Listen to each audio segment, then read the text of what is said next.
Hey everybody, welcome to Wine Wednesday. Yep, it's that time of the week again, and I'm glad you're here. So tonight, I'm going to talk about the subject of Italian wine. Yeah, that's Italian wine. This is like, an Italian, he's over in Italy right now doing one of these things online and talking about tonight, we're going to talk about American wines. It's a big subject. It's a huge subject. So I'm just going to start the conversation. In the future, I'll cover other Italian wines, Italian areas. Not next week, but in the future, we'll toss them in because it's a very large subject, lots to talk about. So we'll just touch on it tonight. So as we all know, Italy is shaped like a boot. Italy makes wine from north, south, east, west, all over the entire country of Italy. They've got the Mediterranean Sea, they've got the mountains, they've got all kinds of microclimates.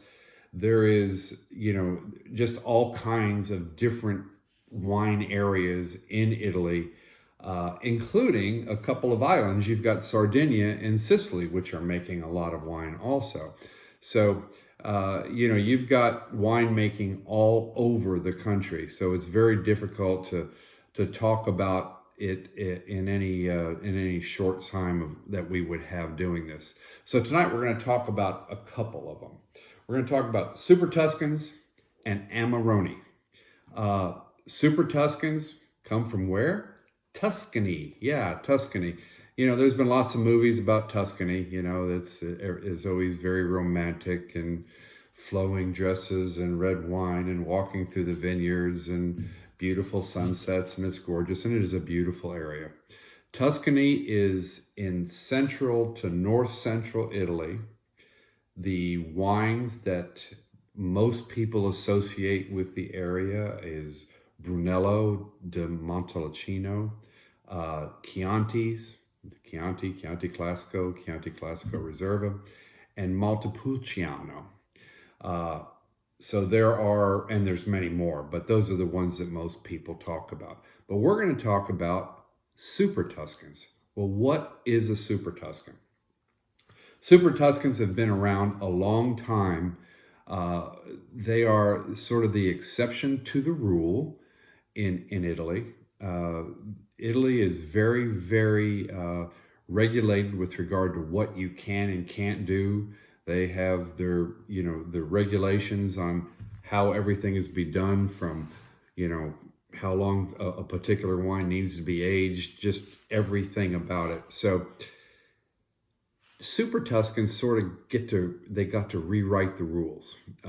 They decided they were going to try to do a little more Bordeaux style. So there's some Cabernet and some Merlot and everything. But generally, people think of Super Tuscans as Sangiovese with some Cabernet or some Merlot added to it. But really, there's all kinds of different grapes grown in that area. But generally, we're going to talk about, what I think of is Sangiovese, primarily Sangiovese wine with Cabernet and Merlot added to it. But they can be 100% Sangiovese. They can be 100% Cabernet, 100% Merlot, 100% Cab Franc. All kinds of different wines are made there. So you really have to hunt and peck and choose. And the interesting thing is they can be any place from $10, $12 up to $250, $300. Just go try and pick up a bottle of Sassicaia and see how much that costs. Sassicaia is an amazing wine. I've had the opportunity to have it a couple of times, and it is a absolutely beautiful Super Tuscan, but it is in rarefied air with regard to how much it costs. The second wine that I want to talk about is Amarone. Yeah, and it's Amarone. And it looks like Amarone, and it's called Amarone, it's called Amarone, it's called Amarone, but basically Amarone is what we mostly call it. It comes from the Verona area of Italy. Verona is that area, that Romeo and Juliet, Shakespeare kind of area. It's a area that is on the same latitude as the Piedmont area. It's sort of in the northern area, but it's off to the east. It's north of Tuscany. The grapes that go into an Amarone is Corvina, Rondinella, and Molinara. I love those words. Those are just great names. You know, they sound sexy all by themselves. The Valpolicella region is where this wine is made.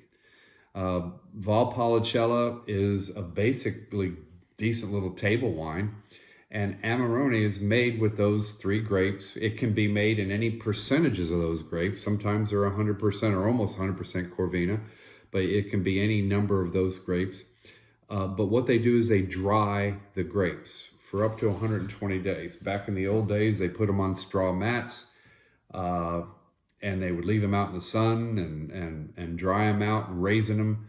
I'm sure there's drying ovens now or some fan situation that dries them out now. But they dry the grapes, they raisin them, and so obviously there's no such thing as a cheap Amarone, because when you dry them, you get less juice. If you get less juice, the wine's going to cost more. So you get the good sugar content, you get the higher alcohol, you get big fruit, big dried fruit in the wine. It's a very good wine. I have had customers in my restaurant over the years who this was the wine they drank. You'll see it says Amarone di Valpolicella. Valpolicella is the region. Amarone is the wine. If you've never had one of these before, I would highly suggest giving it a try. You're going to be spending around $50. You can spend a whole lot more than that too, but you're going to find this to be an enjoyable bottle of wine for all of us California wine drinkers.